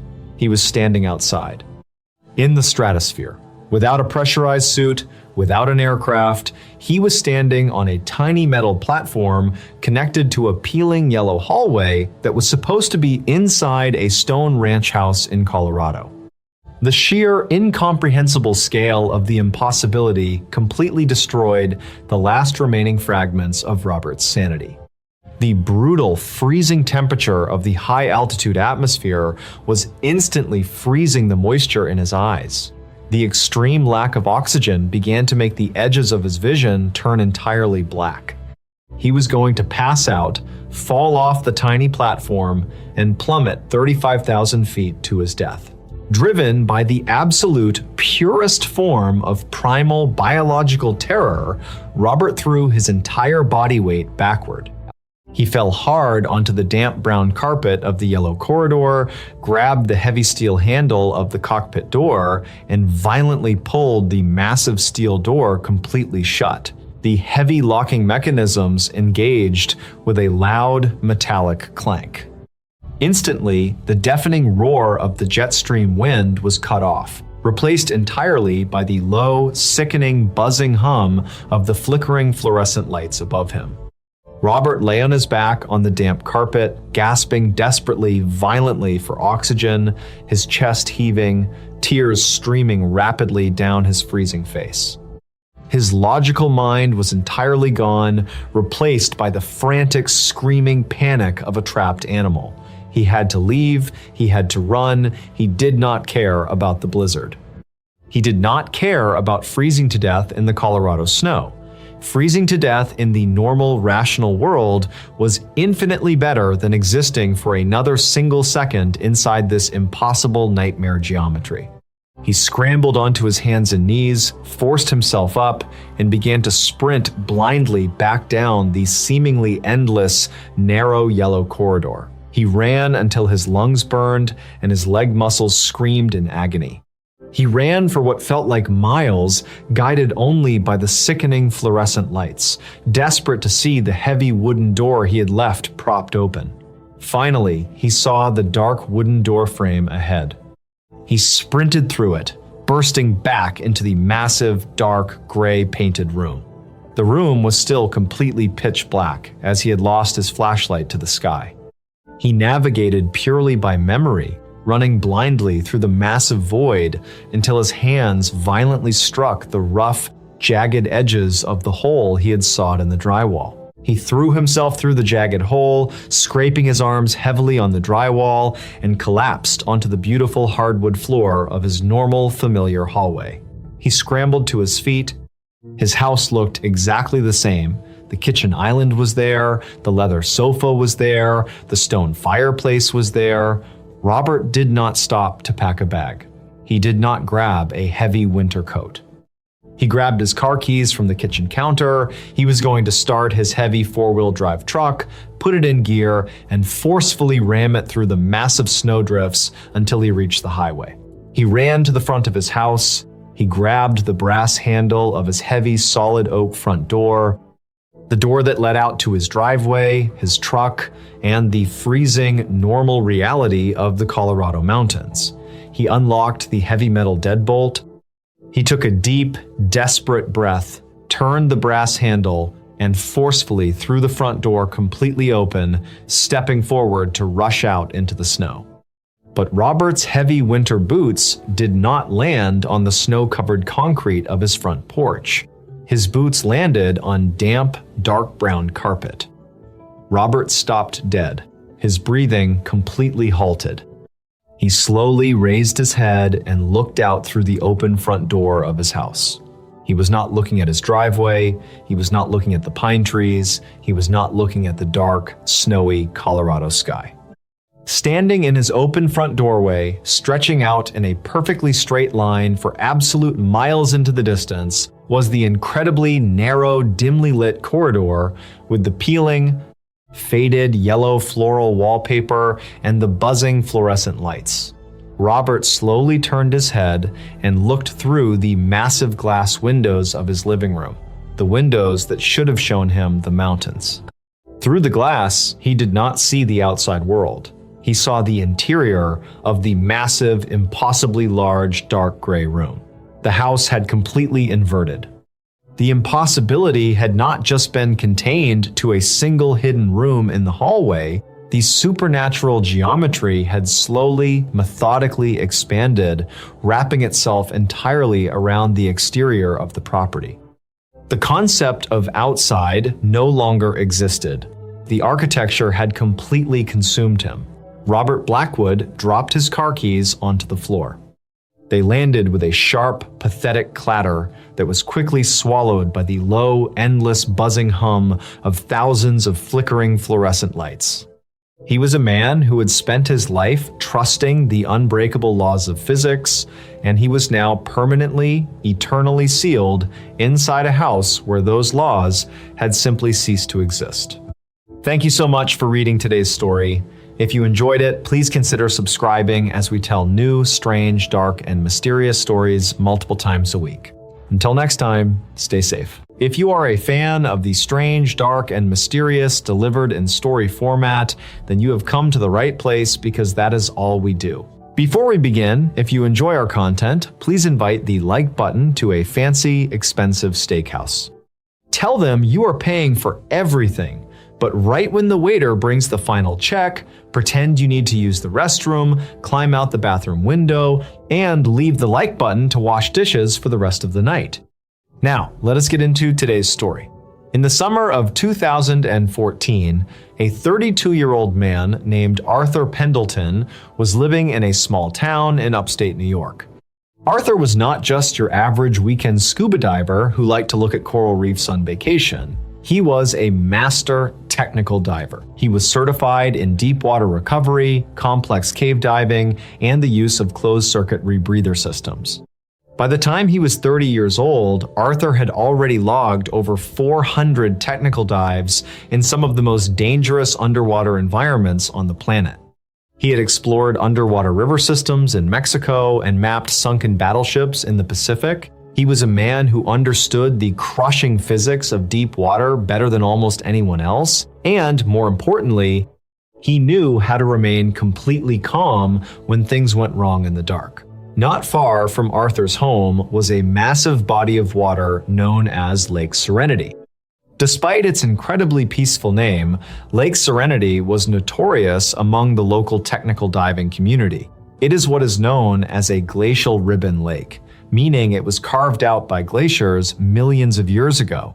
Because of this, the lake is incredibly deep and brutally cold all year round, regardless of the weather on the surface. At the very center of Lake Serenity, the lake floor simply drops off into a massive, sheer vertical trench known locally as the Devil's Drop. The trench reaches confirmed depths of over 300 feet. Because the water is so deep and filled with heavy sediment, Visibility past 80 feet is essentially zero. It is pitch black, freezing cold, and highly dangerous. Over the past 50 years, at least 12 amateur divers have lost their lives trying to explore the Devil's Drop. On a Tuesday morning in late August, Arthur received a phone call from a wealthy local businessman. The man explained that he had been out on his luxury pontoon boat the previous weekend, drinking with some friends right near the edge of the Devil's Drop. During the party, the clasp on his vintage custom-made solid gold watch had broken, and the watch had slipped off his wrist, falling straight down into the black water. The watch was an extremely valuable family heirloom. The businessman told Arthur that he would pay him $10,000 in cash if he could dive down into the trench and retrieve it. For Arthur, this was incredibly easy money. He had the high-tech gear, he had the decades of experience, and he desperately needed the cash to fund an upcoming cave diving expedition he was planning in South America. He accepted the job immediately. The businessman gave him the exact GPS coordinates of where the boat had been anchored when the watch fell. Arthur arrived at the lake dock on Thursday morning at exactly 6 o'clock. The sun was barely rising, and a thick, heavy layer of white fog was resting right on top of the water. He was completely alone. He began the meticulous process of unloading and checking his gear.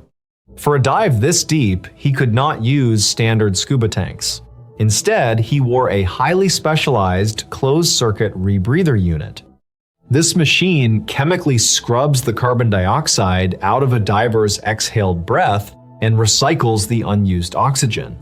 It allows a technical diver to stay underwater for up to 4 hours without producing a single bubble.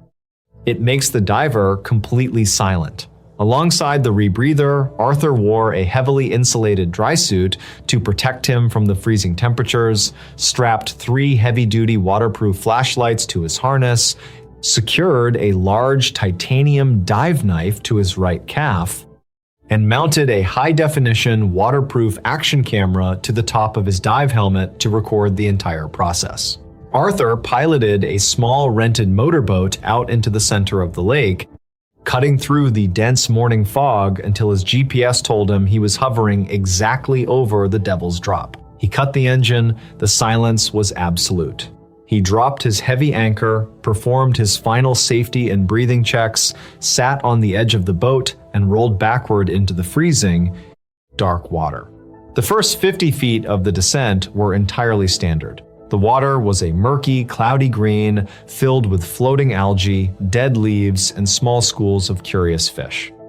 But as Arthur passed the 60-foot mark, he hit the thermocline.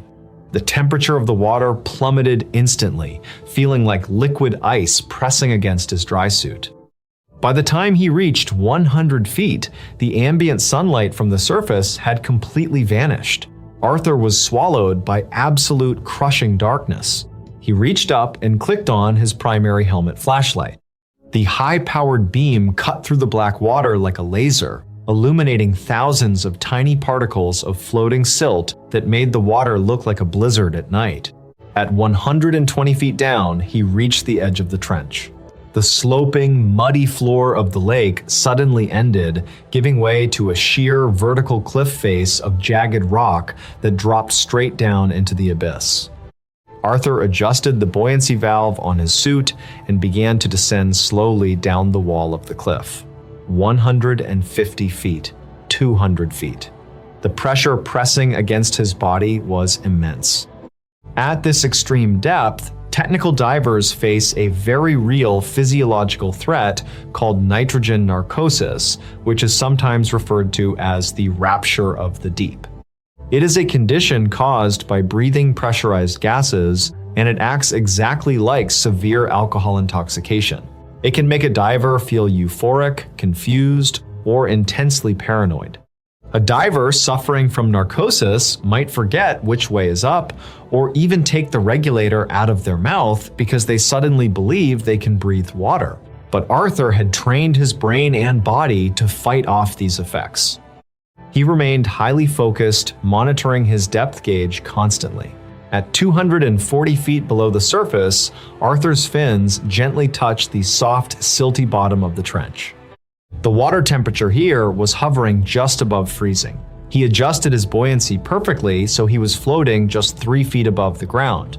If his fins kicked up the thick layer of mud on the floor, it would create a massive underwater cloud that would completely blind him.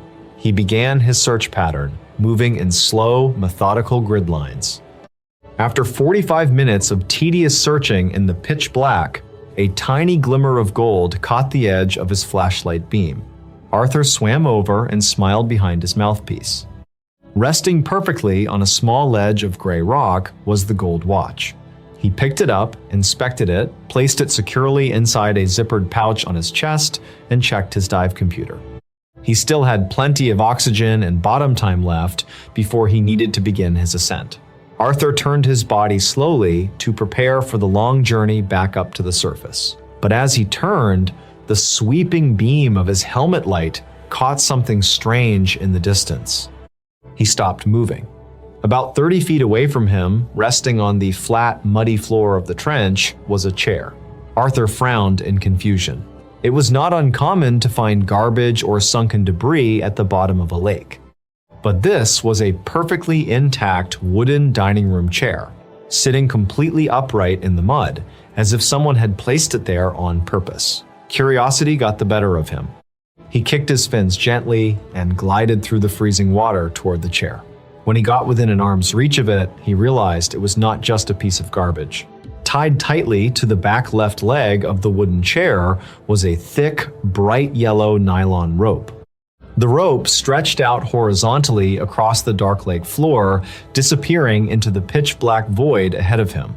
In the professional diving community, a rope like this is called a continuous guideline. Cave divers use them when exploring complex, maze-like underwater cave systems so they can find their way back out in the dark. But according to all official geological surveys, there were no underwater caves mapped anywhere in Lake Serenity. Arthur's training told him to ignore it and go back to the surface. But the pull of the mystery was simply too strong. He checked his air supply one more time, deciding he would follow the yellow rope for just 5 minutes. If it led nowhere, he would turn back. He swam slowly, keeping his left hand hovering just an inch above the yellow nylon rope, letting it guide him through the darkness. The line went on for what felt like 100 yards. The silence was deafening, broken only by the mechanical, rhythmic hiss of his own rebreather system. Suddenly, the flat, muddy floor of the trench began to slope sharply upward, leading toward a massive, jagged crack in the underwater rock wall. The yellow rope went straight inside the dark opening. Arthur hovered right at the entrance of the fissure. The crack was about 10 feet wide and 20 feet tall. He shined his high-powered flashlight inside, but the rock walls seemed to swallow the light. He took a slow, deep breath, tightened his grip on the rope, and swam inside the narrow tunnel.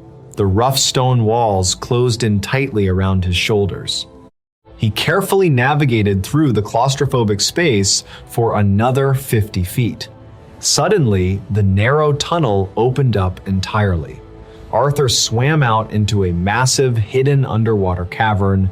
He stopped swimming and moved his head from left to right, letting his flashlight beam sweep across the enormous room. What he saw made his blood run completely cold. Scattered all across the stone floor of the underwater cavern were dozens of wooden dining chairs. There had to be at least 40 of them. They were all sitting perfectly upright, and they were meticulously arranged in neat, concentric circles, like a twisted, silent underwater theater. Arthur's heart began to pound heavily against his ribs. He traced his light toward the very center of the circle of chairs. Anchored to the stone floor in the middle of the room was a heavy, rusted steel chain. The chain floated straight upward into the water, and attached to the top of the chain was what looked like a life-sized plastic mannequin. Arthur felt a terrible sickness in his stomach. He kicked his fins twice, moving closer to the center of the room. As his light fully illuminated the floating figure, the horrible truth set in. It was not a mannequin. It was a person. It was a human body wearing a heavily faded, neon-colored wetsuit that looked like it belonged in the 1980s. The diver was suspended in the water, floating completely upright, with their arms resting stiffly at their sides.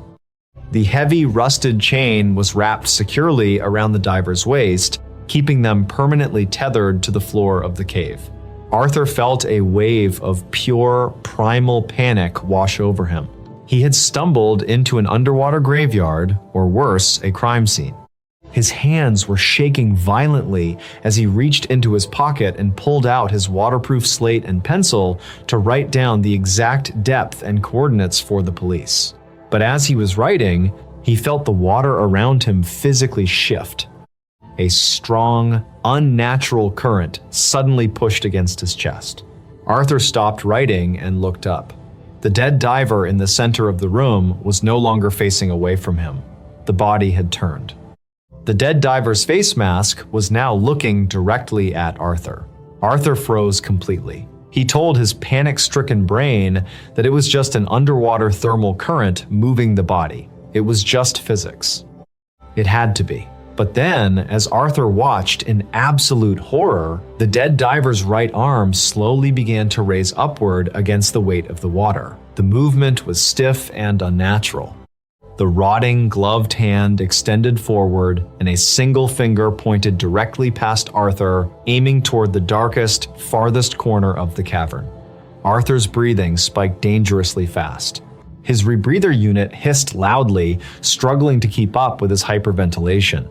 Trembling uncontrollably, Arthur turned his head and aimed his primary flashlight toward the dark corner the dead diver was pointing at. Sitting in the shadows, resting perfectly still on another wooden chair, was a second figure. But this figure was entirely different. It was not wearing a wetsuit or diving gear of any kind. It was wearing regular everyday street clothes, a pair of blue jeans, and a red flannel shirt, and it was not floating or suspended by a chain. It was sitting firmly on the chair, somehow anchoring itself down despite the natural buoyancy of the human body. Arthur's shaking light hit the figure's face. The skin was pale white and bloated. The eyes were wide open, totally milky and devoid of pupils, staring unblinkingly at Arthur. And then, defying every known law of biology and physics, the figure sitting in the chair began to move. Its jaw slowly unhinged, opening incredibly wide into a massive, unnatural scream.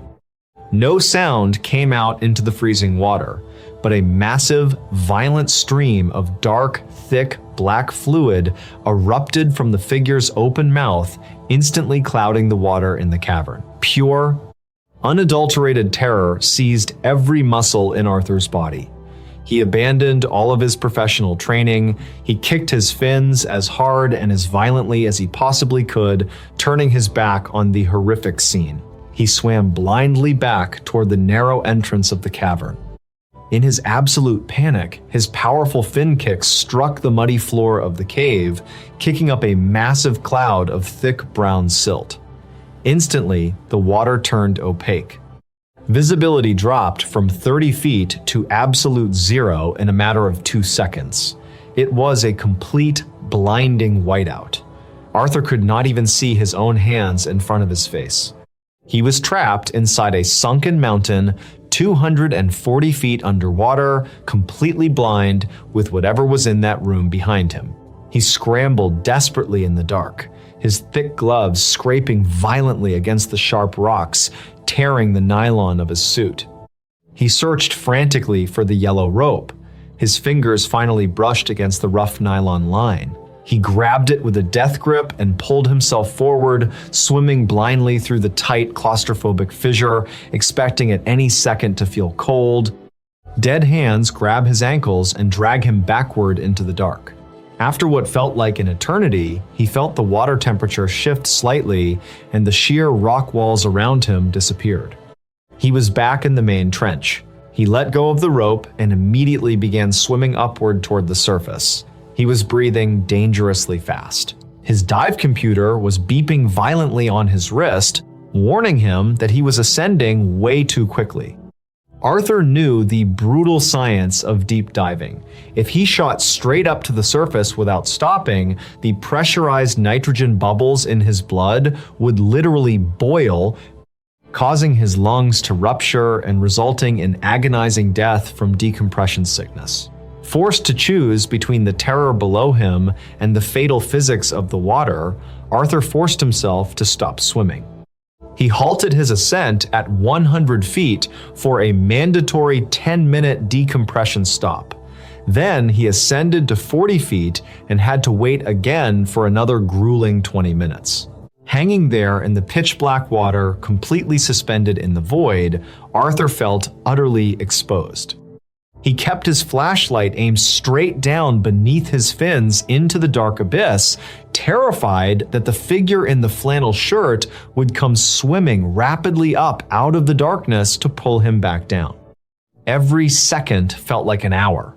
When his dive computer finally beeped to give him the all clear, Arthur swam the remaining distance and broke the surface of the lake. He violently ripped off his helmet and gasped desperately for the fresh, warm afternoon air.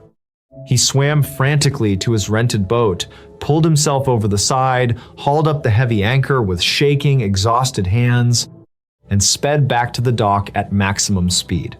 Arthur did not even go home to change out of his wet clothes. He threw his gear into the back of his truck and drove straight to the local county police station. He burst through the doors, placed the exact GPS coordinates on the front desk, and told the sheriff everything. He told them about the wooden chairs, the continuous guideline, the chained diver from the 1980s, and the impossible, screaming figure in the red flannel shirt. Given the extreme detail of Arthur's report and his highly respected background as a master diver, the police took it very seriously. The very next morning, the state police dispatched a highly trained forensic dive team to the exact coordinates Arthur had provided. They dropped down into the Devil's Drop, reached the bottom of the trench at 240 feet, and conducted a massive, sweeping grid search of the entire area. After 4 hours of searching, the dive team returned to the surface. They found absolutely nothing. There was no wooden chair sitting in the mud. There was no yellow nylon guideline. There was no fissure in the rock wall, no hidden underwater cavern, and certainly no bodies. The lead police diver sat down with Arthur and gently explained that at depths below 200 feet, nitrogen narcosis can cause incredibly severe, hyper-realistic auditory and visual hallucinations. The police officially concluded that Arthur had simply suffered a terrifying, pressure-induced panic attack, and his brain had hallucinated the entire horrifying ordeal. Arthur wanted to believe them. He desperately wanted to believe that the crushing weight of the water had simply played a cruel, psychological trick on his mind. He went home, locked his doors, and tried to forget about Lake Serenity forever. 1 week later, Arthur was sitting alone in his living room drinking a cup of hot coffee. He had finally built up enough courage to look at the footage from the dive. He retrieved the SD card from his waterproof helmet camera, plugged it into his laptop, and opened the video file. He watched the footage from a first-person perspective. He watched his own hands find the gold watch in the mud. He watched the camera pan over, revealing the first wooden chair. He watched himself follow the yellow rope into the jagged crack in the rock wall. And then, the video showed exactly what he had seen. It was not a hallucination. The footage clearly displayed the massive underwater cavern. It showed the concentric circles of wooden chairs. It showed the dead diver in the faded wetsuit chained to the floor. It perfectly captured the terrifying moment the dead diver's head turned and its arm raised to point toward the dark corner of the room. Arthur's hands were shaking so badly he spilled his coffee on the desk. He quickly paused the video on the final clear frame before he kicked up the silt and ruined the visibility. He moved his mouse and zoomed in on the dark corner of the cavern, focusing on the figure sitting in the chair wearing the red flannel shirt. As the computer software enhanced the dark, grainy image, Arthur's blood ran completely cold and all the air left his lungs. The figure sitting in the chair at the bottom of the lake did have milky white eyes, and its jaw was unnaturally unhinged in a silent scream. But that was not what made Arthur push his chair back in absolute horror. Looking closely at the frozen frame on his monitor, Arthur recognized the face of the dead man sitting in the underwater chair.